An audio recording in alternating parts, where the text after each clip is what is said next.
সুপ্রিয় বন্ধুরা, স্বাগতম আপনাদের গীতা সত্য জ্ঞান চ্যানেলে।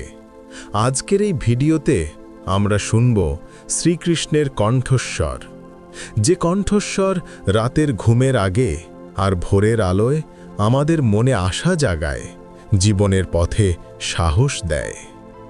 বন্ধুরা, শ্রীকৃষ্ণ বারবার বলেছেন, যে মানুষ অলস সে কখনো সফল হতে পারে না।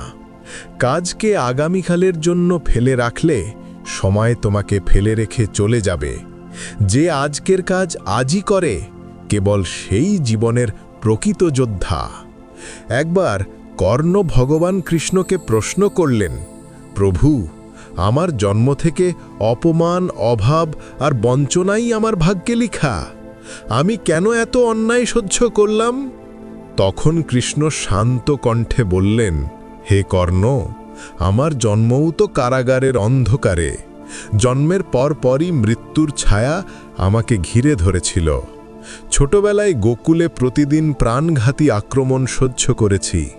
কখনো বিষ খাওয়ানো হয়েছে, কখনো দানব পাঠানো হয়েছে। আমার ছিল না রাজপ্রাসাদ, না কোনো বিশাল সেনা, তবুও আমি ভয় পাইনি। মনে রেখো, জীবনে কতবার তুমি হেরেছ সেটি নয়, কেমন করে তুমি প্রতিটি পরাজয়কে শক্তিতে রূপান্তর করেছ সেটিই তোমার সফলতার মাপকাঠি। বন্ধুরা, জীবনের প্রতিটি কষ্টই আসলে আমাদের শিক্ষক। বই থেকে সব শিক্ষা মেলে না। অনেক সময় শত্রুও আমাদের এমন শিক্ষা দেয় যা পুরো জীবন মনে থাকে।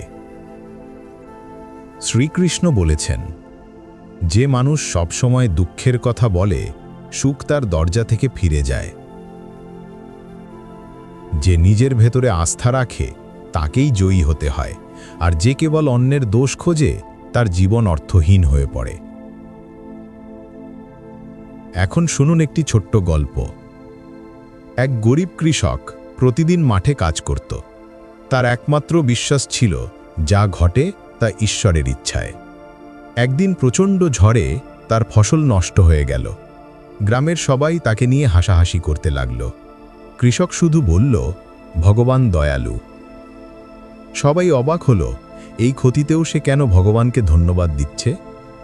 কৃষক শান্তভাবে বলল, আমি জানি এই ক্ষতি আমাকে নতুন কিছু শেখাবে। হয়তো আগামী বছর আমি দ্বিগুণ ফসল তুলব। যদি এখন অহংকারে ভরে উঠতাম, ভবিষ্যতে বড় বিপদ নামতে পারত। তাই বলছি, ভগবান দয়ালু। কয়েক মাস পরে কৃষক নতুনভাবে জমি প্রস্তুত করল। আগের ভুল থেকে শিক্ষা নিয়ে সে এমন ফসল ফলালো যা পুরো গ্রামে আলোচনার বিষয় হয়ে গেল। তখন সবাই বুঝল, অভিযোগ নয়, কষ্টকে শিক্ষা হিসাবে গ্রহণ করলেই জীবনে সাফল্য আসে। কয়েক মাস পরে কৃষক নতুনভাবে জমি প্রস্তুত করল। আগের ভুল থেকে শিক্ষা নিয়ে সে এমন ফসল ফলালো যা পুরো গ্রামে আলোচনার বিষয় হয়ে গেল। তখন সবাই বুঝল, অভিযোগ নয়, কষ্টকে শিক্ষা হিসাবে গ্রহণ করলেই জীবনে সাফল্য আসে। বন্ধুরা, মনে রাখবেন, 1.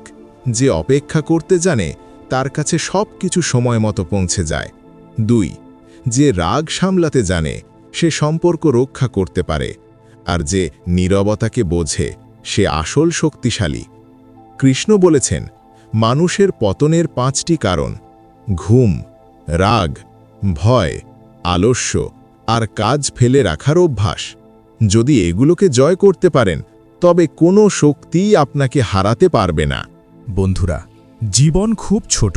এখানে কাউকে কষ্ট দিয়ে, কাউকে প্রতারণা করে কিছু অর্জন করলে সেটা টেকে না। সত্যের পথে হাঁটা কঠিন, কিন্তু সেই পথেই শান্তি। যে মানুষ আজ ব্যর্থ হল, আগামীকাল তার সফলতার দিন আসবেই।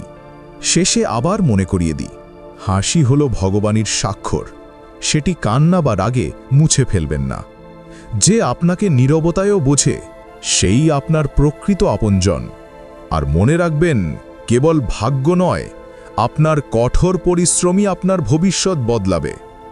যদি শ্রীকৃষ্ণের এই বাণীগুলো আপনার মনে ছুঁয়ে যায়, তবে মন্তব্যে লিখুন, জয় শ্রী রাধে কৃষ্ণ।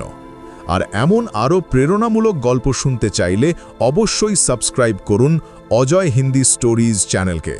ধন্যবাদ। জয় শ্রী রাধে কৃষ্ণ।